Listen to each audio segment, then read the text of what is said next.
الحمد لله الذي خلق الإنسان في أحسن تقويم وكرم الشباب بالقوة العظيمة المتين وأشهد أن لا إله إلا الله وحده لا شريك له وأشهد أن محمدا عبده ورسوله وصلوات ربي وسلام عليه وعلى آله وصحبه أجمعين أوصيكم ونفسي بتقوى الله فهي وصية الله للأولين والآخرين وقال تعالى ولقد وصينا الذين أوتوا الكتاب من قبلكم وإياكم أن اتقوا الله.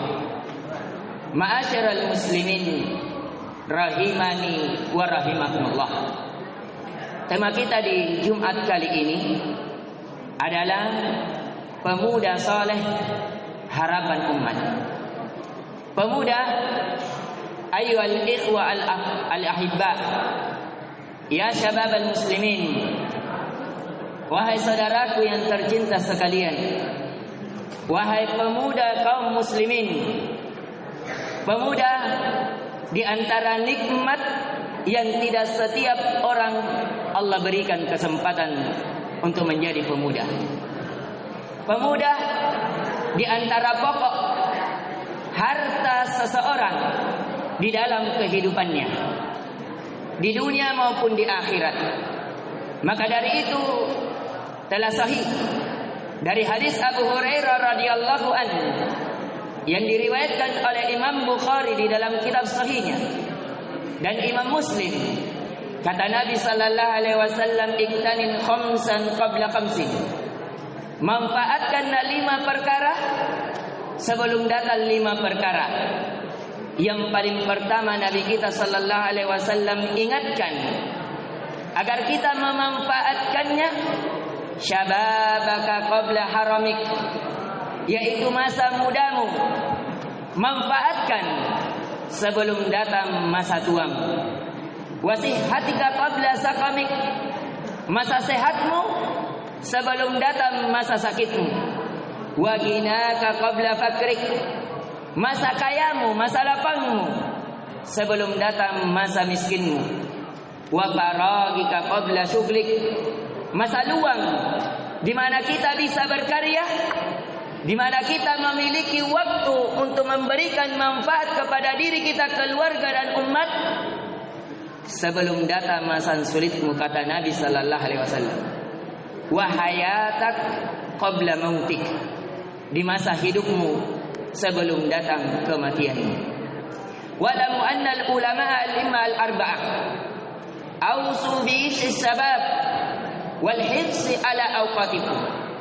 Ketahuilah wahai pemuda kaum muslimin, ucapan-ucapan para ulama, terlebih khusus imam 4 yang mereka seluruhnya pemuda, sebagai pemuda menjadi pemimpin umat, memiliki banyak nukilan-nukilan ucapan-ucapan yang indah agar kita memanfaatkan masa muda, karena masa muda adalah masa emas. Masa muda adalah masa seseorang menantikan, seseorang menjadi barometer bagaimana dia di masa tuanya. Maka dari itu guru dari guru Imam Syafi'i, yaitu Imam Abu Hanifah rahimallahu ta'ala, mengingatkan kepada kita, al-ilmu fis sigari kan naqshi fil hajari. Seseorang menuntut ilmu di masa muda itu seperti seseorang mengukir di atas batu. Wal ilmu fil kibari kan naqshi fil ma. Sedangkan seseorang mengukir menuntut ilmu di masa tua, di masa sudah besar, seperti orang yang mengukir di atas air. Maka mengukir di atas batu lebih ringan, lebih tertanda, lebih membekas dibandingkan mengukir di atas air. Sesuatu yang mustahil. Begitulah seseorang ketika menuntut ilmunya, ketika dia memanfaatkan potensinya di masa muda, akan nampak di masa tua dari keahlian-keahlian yang dia miliki. Dia akan dibutuhkan di mana saja dia berada. Dia akan bermanfaat di langit mana dia dinaungi, di bumi mana yang ia pijak. Maka dari itu Imam Malik, guru dari guru Imam Syafi'i, dan dia juga guru langsung dari Imam Syafi'i, mengatakan la yasluhu hadzal jaid illa bima saluha bihi awwali.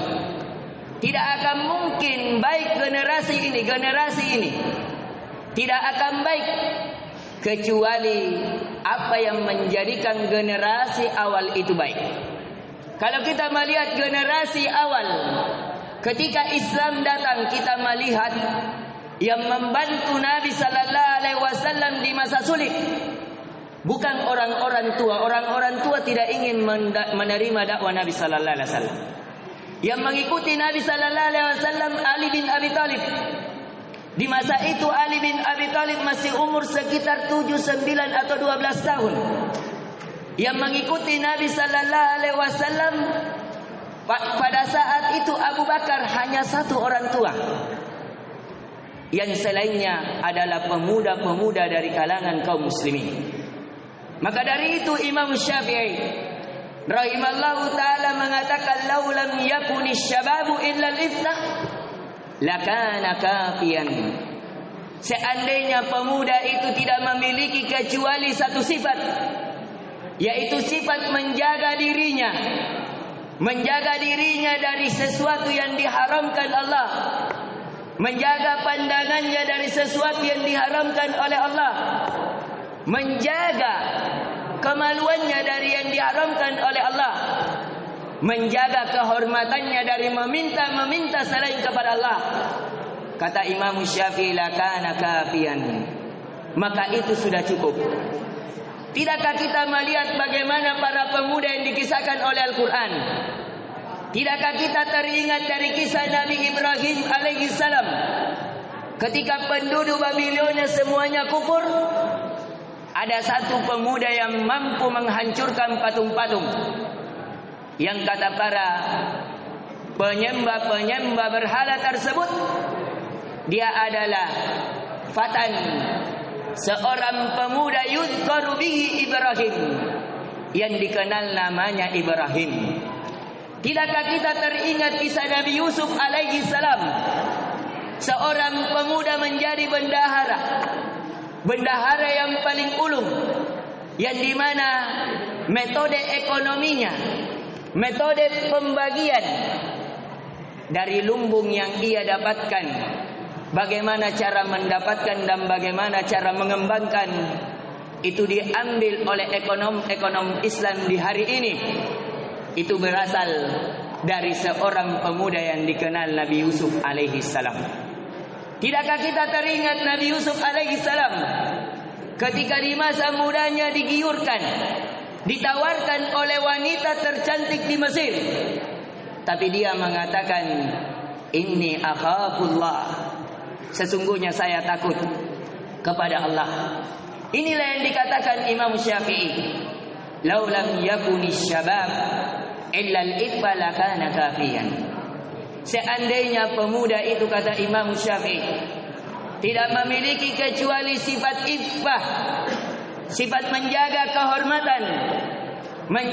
kehormatan dirinya, menjaga pandangannya dari yang haram, menjaga kemaluannya dari yang haram, menjaga ucapannya dari yang haram, menjaga perbuatannya dari haram, lakana kafiyan, maka sungguh cukup dia dikatakan seorang pemuda sejati. Dan berkata Imam Ahmad, murid terbaik dari Imam Syafi'i, ma ra'aitu mithla syababa fi talabil ilmi wal ibadah. saya tidak melihat sesuatu yang menakjubkan pada pemuda kecuali pemuda yang terus-menerus menghabiskan waktunya dengan ilmu dan ibadah. Dan berkata seorang penyair, inna syababa wal faraga wal jiddah mafsadatul lil mar'i ayyi mafsadah.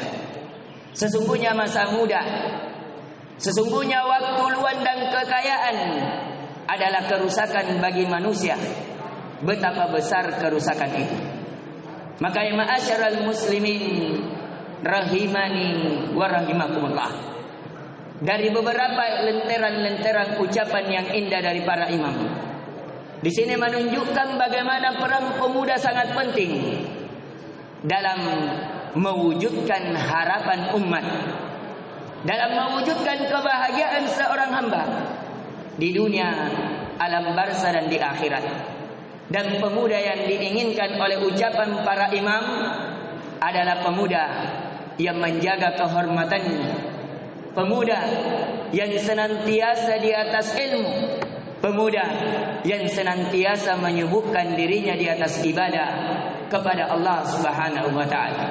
Aqulu qouli hadza wa astaghfirullahal azim li wa lakum wa lisairil muslimin min kulli dhanb fastaghfiruhu innahu huwal ghafurur rahim.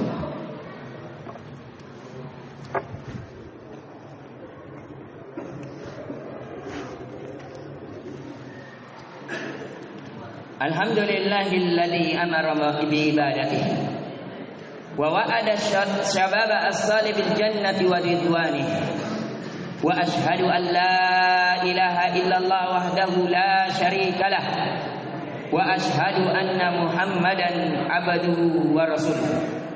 Ma'asyaral muslimin rahimani wa rahimakumullah, i'lamu anna syabab as-salih huwa amalul ummah. Ketahuilah wahai para pemuda, bahwasanya pemuda yang soleh di pundak-pundak kalianlah harapan umat. Karena orang-orang yang akan datang, kita akan bisa melihat bagaimana hasilnya di saat ini. Ketika kalian berkualitas, ketika kalian diperhitungkan di masa muda, insyaallah ta'ala di masa tua akan menggetarkan dunia. Tidakkah kita teringat dengan ucapan pemuka-pemuka presiden kita yang mengatakan, kumpulkan saya 10 pemuda untuk mengguncangkan dunia. Dia membutuhkan 100 orang tua untuk mengangkat sebuah pohon saja, tapi dia meminta dikumpulkan 10 pemuda untuk mengguncangkan dunia.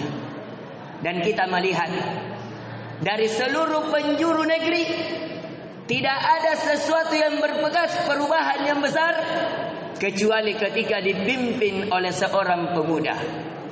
Pemuda yang cinta kepada dirinya, pemuda cinta kepada rakyatnya, pemuda yang cinta kepada keluarganya, yang akhirnya dengan sebab keberadaannya memberikan manfaat kepada kaumnya. Maka dari itu, dari surat yang senantiasa dibaca di hari Jumat, surat Al-Kahfi, Allah ingatkan tentang seseorang, sekelompok pemuda yang kata Allah, innahum fityatun amanu bi rabbihim wa zidnahum huda. Ketahuilah mereka itu kelompok yang diselamatkan oleh Allah